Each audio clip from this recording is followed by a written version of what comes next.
বিষয় আসলে কোন পর্যায়ে আছে বা আপনারা কিভাবে সর্ট আউট করেছেন? আমরা আসলে মূলত আজকে এখানে যে বিষয়টা নিয়ে কথা বলতে যাচ্ছি, তারপরে হয়তো একটু অন্য বিষয়ে কথা হতে পারে। সেটা হচ্ছে যে আমরা বোর্ড বেশ কিছুদিন ভাবছিল নারীদের ক্রিকেটটাকে আর কীভাবে আমরা একটু এগিয়ে নিয়ে যেতে পারি, এবং সেই সেই বিষয়টাকে মাথায় রেখে মেয়েদের জন্য বিপিএলটা করা যায় কি না সেটা নিয়ে একটা চিন্তাভাবনা ছিল, এবং আজকে সিদ্ধান্ত হয়েছে যে আমরা সেটা করব। মূলত সেটা নিয়ে আমরা একটু আলোচনা করতে চেয়েছিলাম আজকে। এর বাইরে অন্য কোনো প্রসঙ্গ থাকলে সেটা নিয়ে কথা বলবো, বাট মূলত সেটা নিয়ে আমরা আলাপ করতে চাই আজকে।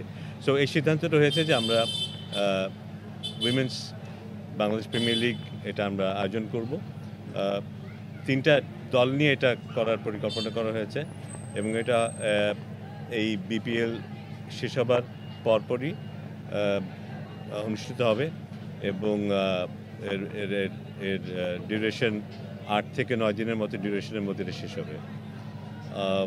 অলরেডি আমরা কিছু ফ্র্যাঞ্চাইজির সাথে কথা বলেছি, এবং তারা আগ্রহ দেখিয়েছে, এবং এটা ওয়ান অফ একটা টুর্নামেন্ট হবে, এবং এটা কিছুটা আমরা শুরু করতে চাই এবং দেখতে চাই যে নারীদের ক্রিকেটের এই জিনিসটাকে যে আমরা নিয়ে আসি সামনে T20 ফরম্যাটে, সেটার এফেক্টটা কীরকম হয়। আমরা আশা করছি যে এটা নারী ক্রিকেটকে আরেকটা লেভেলে হয়তো উন্নীত করতে পারবে।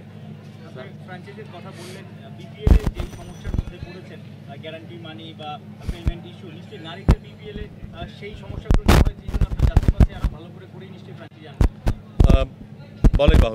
বলাই বাহুল্য আমরা চেষ্টা করব যে সেই সব বিষয়গুলো, টেকনিক্যাল বিষয়গুলো, আর্থিক বিষয়গুলো বলি বা অন্যান্য টেকনিক্যাল বিষয়গুলো, সেগুলো আমরা আগে থেকেই ভেবেচিন্তে কাজ করার চেষ্টা করব। আমরা সবাই জানি যে বিপিএল নিয়ে যখন প্রথমে সিদ্ধান্ত নেওয়া হয়েছিল এই বছরে বিপিএল আমরা আদৌ করতে পারবো কি না সে নিয়েও একটা প্রশ্ন এসেছিল, কিন্তু এই অভ্যুত্থানের পরে যে অবস্থা দাঁড়িয়েছিল, অনেকগুলো দল ছিল না, হাতে মাত্র 3টা বা 4টা দল ছিল, সেই সময়টায় বিপিএল করা কিছুটা রিস্ক নিয়ে করা, এবং কিছুটা অবশ্যই আমরা বলবো যে কিছু ক্ষেত্রে আমরা খুব ভালোভাবে জিনিসটাকে নিয়ে কোনো সন্দেহ, বাট আশা করছি সমস্যাগুলো দূরীভূত হবে। তবে মেয়েদের এইটার ব্যাপারে আমরা রিসেন্ট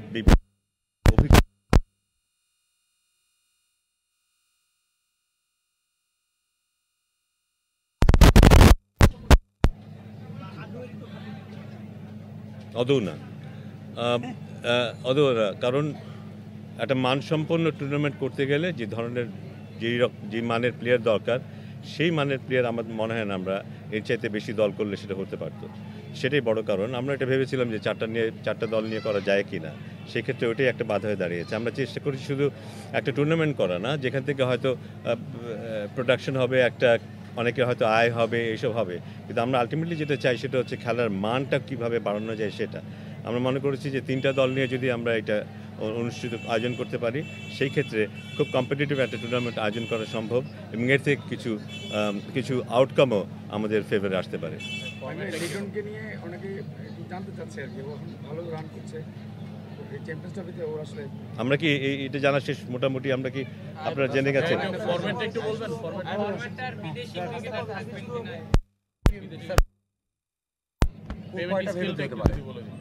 3টা দল 2টো রাউন্ড খেলবে, প্রতি রাউন্ডে 3টা করে ম্যাচ হবে, 2টো রাউন্ড মানে 6টা ম্যাচ হবে, তারপরে ফাইনাল হবে, টপ 2টো টিম ফাইনাল খেলবে, এই মিলে 7টা ম্যাচ হবে।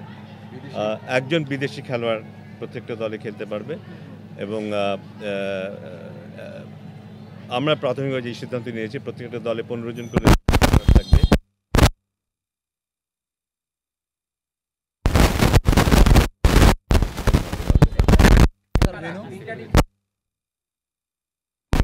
ভেন্যুর ক্ষেত্রে আমি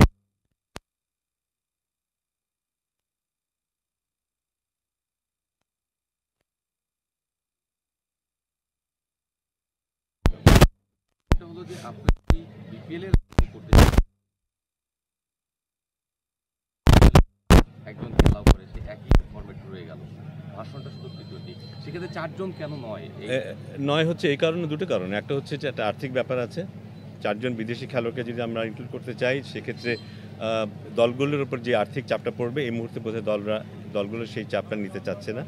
আর আমাদের আরেকটা চিন্তা যেটা আছে যে আমাদের নিজস্ব খেলোয়াড়দেরকে এক্সপোজার দেওয়ার যে সুযোগটা সেটা আমরা দিতে চাই। সেই কারণে কিন্তু আমরা 4টা দল করিনি, 3টা দল করেছি যেন ভালো কম্পিটিশন হয়। এই খেলার পরে যেন আমরা বলতে পারি এই কম্পিটিটিভ এনভায়রনমেন্ট থেকে আমাদের মেয়েরা আরেকটা মানে উন্নতি হতে পেরেছে। তো সেটা এনশিওর করার জন্যই অ্যাকচুয়ালি এই কাজটা করা।